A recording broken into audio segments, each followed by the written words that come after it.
Hello, I am कांचन लोखंडे। आज हम सीखने वाले हैं स्पर्श पुस्तिका में से स्पर्श पुस्तिका भाग 1 पाठ धूल। इनके लेखक है रामविलास शर्मा। तो रामविलास शर्मा, इनका जन्म उत्तर प्रदेश के उन्नाव जिले में हुआ है। ठीक है। उनका जन्म 1912 में हुआ है और उनका मृत्यु सन 2000 में हुआ है।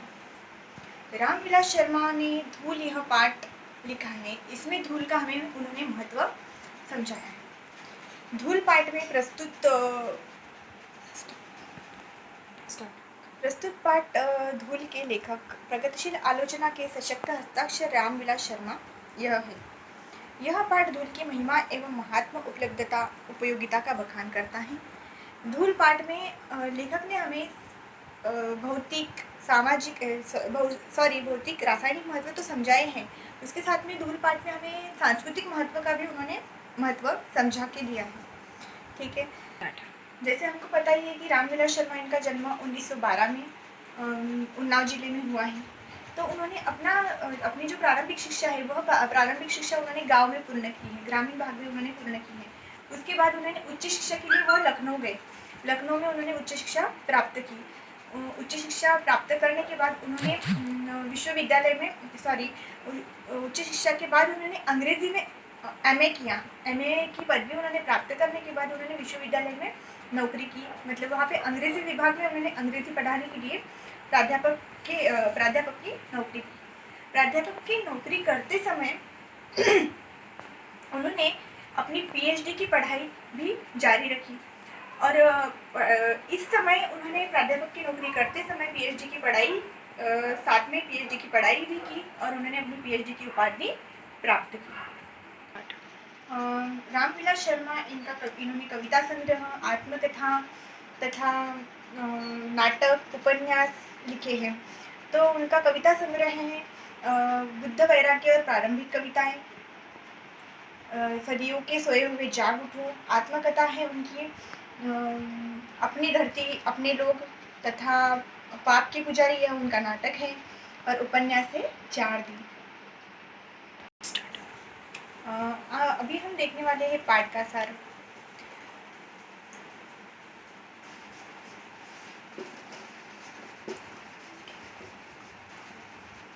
इसमें पॉइंट देखेंगे हम, मिट्टी और धूल से तात्पर्य।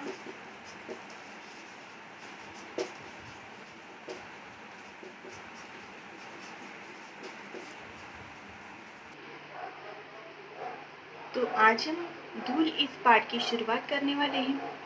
धूल इस पाठ में लेखक ने जो शुरुआत की है इस पाठ की, वह एक सुंदर कविता की पंक्ति से की है।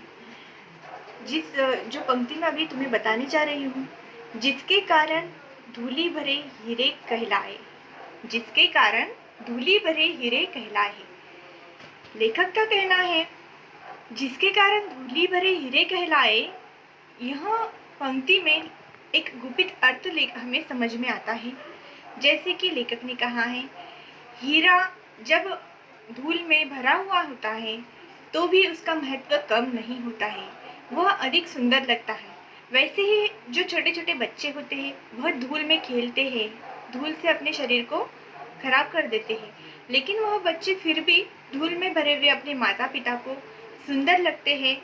धूल में खेलते हुए अपने माता पिता को बहुत सुंदर लगते हैं। और इसी तरह धूल का महत्व बताते हुए एक सुंदर पंक्ति से लेखक ने इस पाठ की शुरुआत की है। स्टार्ट।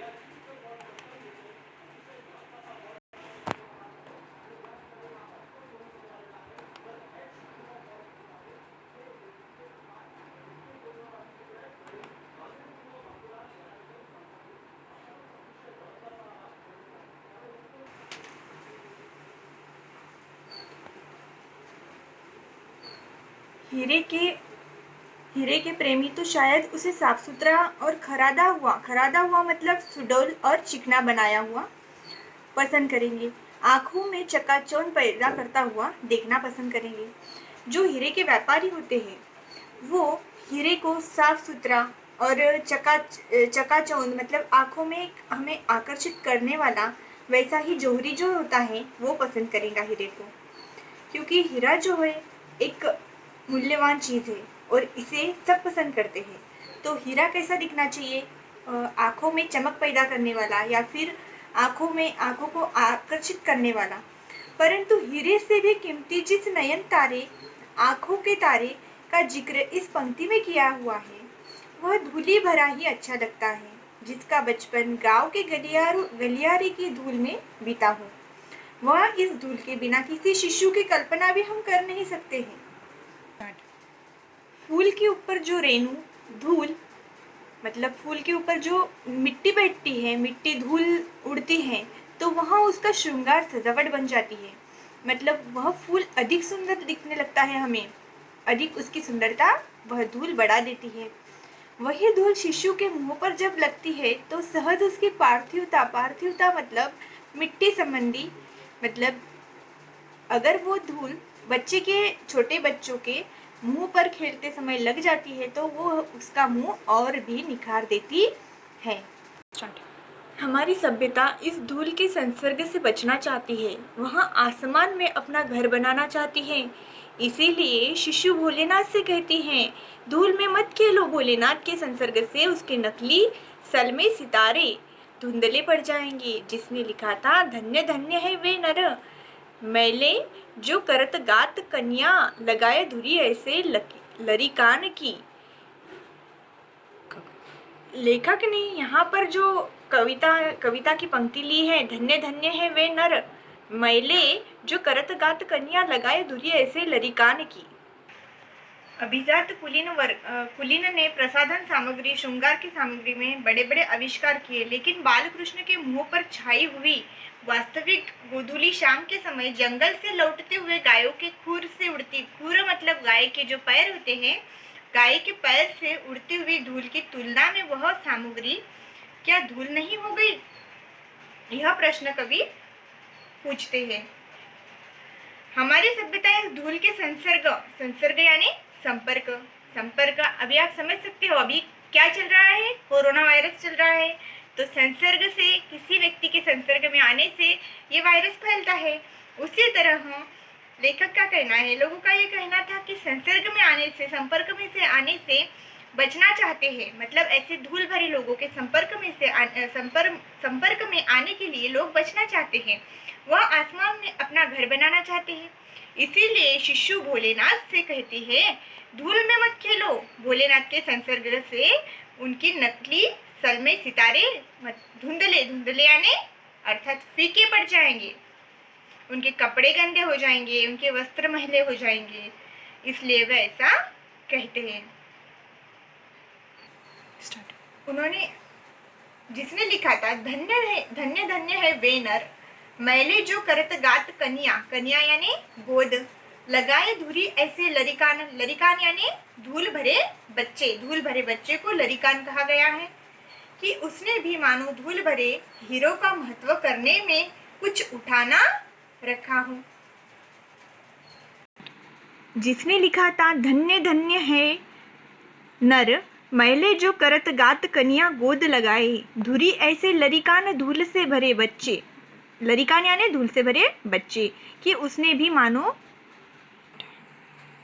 मानो धूल भरे हीरो का महत्व कम करने में कुछ उठा ना रखा था। मतलब इस पंक्ति का मतलब लेखक ने बताया है कि धन्य धन्य है वे नर जो मैले बच्चों को, मैले यानी धूल से भरे ऐसे बच्चों को उठाकर अपने गोद में लेते हैं, अपने अंग से लगाते हैं। ऐसे जो नर हैं, नर यानी ऐसे जो मनुष्य हैं, ऐसे मनुष्य जो हैं वह धन्य हैं। धूरी ऐसे लरिकान मतलब ऐसे धूल से भरे हुए, धूल से माँ के हुए बच्चों को अपने गोद में उठाते हैं। उसने मानो पूरी धूल से हीरो का महत्व ही, मतलब उसने जैसे कि पूरे जो धूल से भरे हुए बच्चे को अगर अपने पास में लिया तो उसका धन्य जीवन ही मानो धन्य हो गया है। उसका महत्व मतलब हीरो का महत्व उन्हें समझ में आ गया है। जैसे हीरो का महत्व हमें हीरा मिलने के बाद में समझ में आता है, वैसे ही छोटे बच्चों को, धूल से भरे हुए बच्चों को अपने पास में जब हम लेते हैं तो उस बच्चे का हमें महत्व समझ में आता है कि वो कितना सुंदर दिखता है। एक तरफ लेखक ने तो ऐसे कहा है, धन्य धन्य है वो नर, मैले जो करता गात कनिया। पर दूसरे तरफ से लेखक ने बोला है मैले मैले यानी गंदगी से भरे हुए। मतलब ऐसे जो नर हैं वो गंदगी से भरे हुए बच्चों को गोद में उठाते हैं। मतलब व्यंजनात्मक बोला है लेखक ने। यहाँ पे विरोधाभास हमें समझ में आता है। धन्य धन्य में ही उसने बड़प्पन को विज्ञापित किया। सुचित फिर मैले शब्द से अपनी हीन भावना भी व्यंजित यानी प्रकट कर दी है। अंत में ऐसे लरिकान कहकर उसने बुद्धि का परिचय भी दे दिया। वह हीरो का प्रेमी है, धूली भरे हीरो का नहीं। शिशु भोलेनाथ के संसर्ग में मैले जो करत गात की नौबत मतलब हालात आई है, अखाड़े की मिट्टी में सनी हुई देह से तो कई उबकाई यानी उल्टी ही आने लगे। पाठ में मिट्टी के गुणकारी धर्म को प्रस्तुत किया है लेखक ने। अखाड़ा प्रेमी लेखक को अखाड़े की मिट्टी, देवताओं पर चढ़ने वाली पवित्र मिट्टी के गुणकारी धर्म को प्रस्तुत किया है। अखाड़ा प्रेमी लेखक को अखाड़े की मिट्टी देवताओं पर चढ़ने वाली मिट्टी पर प्रतीत करती है।